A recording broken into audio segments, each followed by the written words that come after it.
Hello, and welcome to the Mirrored Muse podcast, a sanctuary for the soul and a spark for the revolutionary spirit, where our truth is reflected, our radiance remembered, and our spirit set free. I'm your host, Whitney Amber, and together we'll journey into the depths of what it means to awaken, embody, and expand as the muse of our own life. Through soulful storytelling, raw reflections, guided practices, and revolutionary conversations, this podcast is here to truly meet you in your own becoming. So, let's take a deep breath, soften our edges. It's time to step into the mirror. This is your invitation to rise. Hi, love. Welcome back to the Mirrored Muse podcast. Okay. So for this episode, I want to share a story, and it seems really small, but it has totally shifted how I understand intuition, timing, and trust. So if you've been feeling off rhythm, or if the calendar says one thing, but your body just says another, this one's for you. So if you follow me on social media, you may have seen my post about my magical, very non-tradish last week of December. So many things stood out to me about this simple yet mundane moment that I knew I had to talk about it here on the pod. So let's get into it. So it's December, wrapping up the year according to the Gregorian calendar. You know the vibe. Vision boards everywhere. Goal setting, planning, everybody has all the tips, tricks, and perfect formula for manifesting. New year, new timeline, new me. And I kept sitting down to do some journaling, and I even took a 2025 wrapped class to process all that had unfolded for the year, and a small part of the conditioned me wanted to attempt the mapping, the clarity, the future thinking. It just didn't feel true and honest in my body. It felt a bit forced. And every single time, instead, my intuition was like, girl, repot your plants. Look, you see them over there. They just repot them. They need more space. This little prompt had been whispering, no joke, for about 2 weeks, which makes absolutely no sense because it's December, which is not the time to repot plants. Any plant person will tell you that. It's winter, they're dormant, you're not supposed to disturb the roots, and yet that nudge would not leave me alone. Not think about your goals, not plan your year, just, girl, repot the freaking plants. And this is the moment I want to slow down, because this is where most of us override ourselves. Because the logic was very loud. Logic said, this isn't productive. This is actually really silly, Whitney. This isn't aligned with the season. This is wasted effort and could even cause harm. This isn't how manifestation works. But in my body, it was a full yes. So then I realized maybe December wasn't a planning month for me. Maybe it was just a month of presence. Now, just a little side note and backstory of these plans. As I was recreating my space in Mom's home after arriving back in the US, not sure how long I would be here, but like my Venus is in Taurus, okay? I need a vibe. I need the aesthetic. I need the space to really carry Venusian energy. I need her to be beautiful, minimal, all the things, whatever. So as I was doing that, I told Mom that we had to go get plants. That was a non-negotiable. I was used to plants in my space. They just carry a certain vibe and energy for me, and I needed them. And so my mom is absolutely not a plant person at all, and has actually convinced herself that she can't keep plants alive. LOL. But she happily accompanied me to Walmart to go pick up our new little plantitas. So here we are, 4 months later, and they already need more space to grow and expand. Like, what? How beautiful is that? That's a whole point within itself. And honestly, what a perfect metaphor for my time at home. Anyways, I digress. So, I listened to the intuitive prompt, went to Walmart the day after Christmas, by the way. If you know, you know. I bought 4 bags of potting soil while everyone else was returning their Christmas presents. I got new pots, all the things. And I repotted all 5 of the plants that I had. And as I was in the middle of the whole process, I mean, like hands in the dirt, completely present, I realized that a couple of the plants were really just overcrowded. And that was more than enough to create not one, but 2 new baby plants. I was super jazzed about this. Already there, just crowded. They weren't new, they weren't created by effort, they just needed space. And I remember thinking, oh, now this is the metaphor.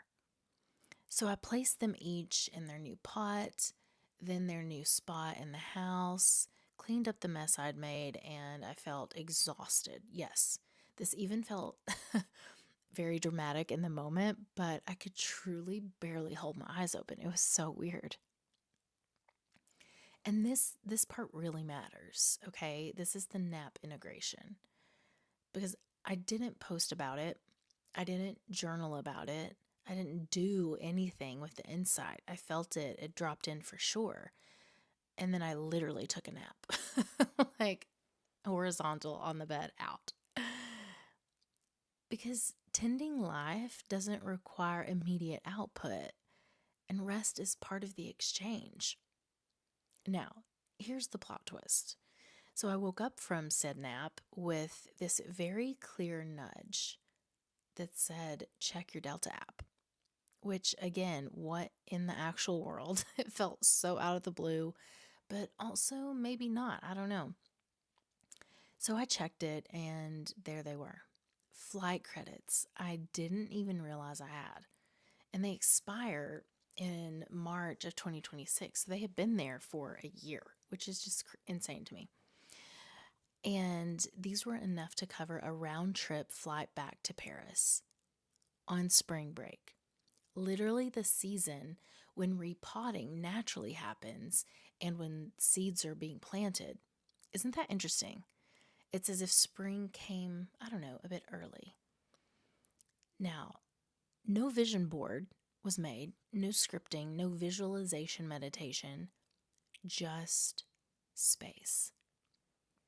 And this is what clicked for me. I didn't receive Paris because I planned harder. I received it because I made room.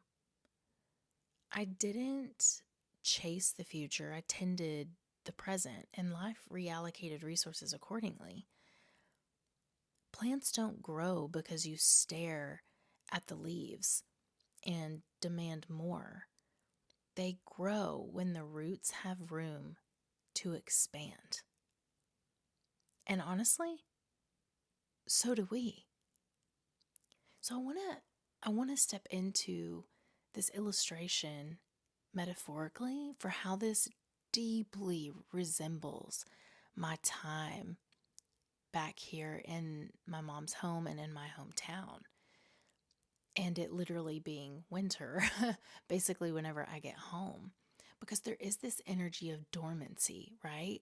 And the whole time, now we're 4 months in, like I said, and I have had vivid dreams and I've had my moments, but for the most part, it feels very much like expansion is just like like almost there, and I can feel the energy of what that feels like. Sometimes I can get glimpses of what that could potentially look like. So I feel the energy near, but that's on a much deeper conscious level. When it comes to the physical reality, it's like, what in the actual heck is going on? Like nothing's happening. It feels kind of stagnant, almost just backwards a little, and then stepping back into teaching, like what is going on? But I can feel this undercurrent of something else moving and shifting, and all the cooperative components may be aligning. I don't know. And the reason I bring this up is because I think a lot of times when we slow down and we tune in, when we tune out the world and we get in front of that mirror and it's just us with us, me with me, you with you, we can feel the energetic currents of expansion. We can begin to hear our intuition much more clearly. And for some of you, this may sound really just silly and simple, but for me, I can't unsee how me acting on that intuitive prompt to repot my plants literally is an external act and visualization of what I'm literally living right now. And I don't know when, the relocation and all the things that I'm looking forward to is going to happen. I don't. And honestly, that's less of the point. And I think what sticks out the most is, how do we tend the present? How do we create space and breathing room for what's alive in us right now to expand, to grow, to breathe? Which is the exact thing that allows the vision to become reality. So I just want to say this one more time because it really landed for me well and just resonated deeply, that plants don't grow just because we're staring at the leaves and demanding more. They grow when the roots have room to expand. And so do we. So all of these, 5 tips and tricks to blah, blah, blah, another formulaic way to approach life, right now, it just doesn't feel like the aligned way for me. And I don't think I'm alone in this. It just doesn't feel like the truthful, honest approach to what life and our souls are asking of us. So, before we close, I just want to offer a very gentle practice, nothing fancy.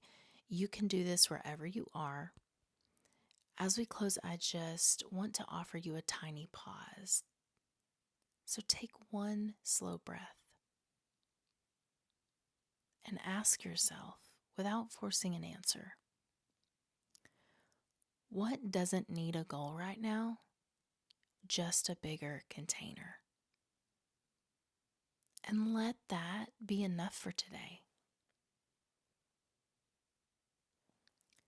So if you're listening to this and feeling like you're needing to force a move or an outcome, or maybe you're doubting the timing of your life, hello, which I do often too, or not doing enough for the season you're in, I want to offer this gently. The season you're in is exactly where you're meant to be. It's instructive. Winter doesn't ask for performance. It asks for presence, for care. It asks, what is crowded? What is asking for a bigger container? What needs less action and just space to grow and expand? You don't have to know where you're going yet. You don't have to map the whole year. Sometimes the most intuitive thing you can do is tend to what's already alive. And as we continue to move through these last few weeks of the snake year, a year all about shedding, composting, and releasing what no longer fits, I want to leave you with a few gentle questions. What feels crowded right now in my life? What doesn't need a goal, just space to expand and grow? What have you been postponing because it doesn't make sense for this time or season? The snake doesn't rush, it sheds when it's ready. And this season isn't asking you to sprint into the future. It's asking you to tend what's alive now. Because as we gear up for the Fire Horse year, a year of momentum, courage, movement, and bold forward motion, what you nurture in stillness is what will carry you when the pace quickens. You don't have to force the leap. You just have to make space. So tend the roots, trust the timing, and let life meet you there. You have full permission to move at your own pace. Wishing you such a lovely and liberating week. May joy just creep into your simplest, most mundane moments. And I'll see you again next week. Thank you so much for trusting me with your time today, for joining this conversation moment, this mirror and movement of remembering. Feel free to keep this conversation going in the comments, and if this episode moved or sparked something within you, I'd be so honored and jazzed if you'd subscribe to the podcast, share it, leave a review, or maybe just invite a friend into the conversation. You can also join our Radiant community on Instagram at the Mirrored Muse, where you'll find more reflections, resources, announcements, and events. So be sure to give us a follow to stay in the know. And until next time, stay wild, stay soft, and never forget you are the Muse.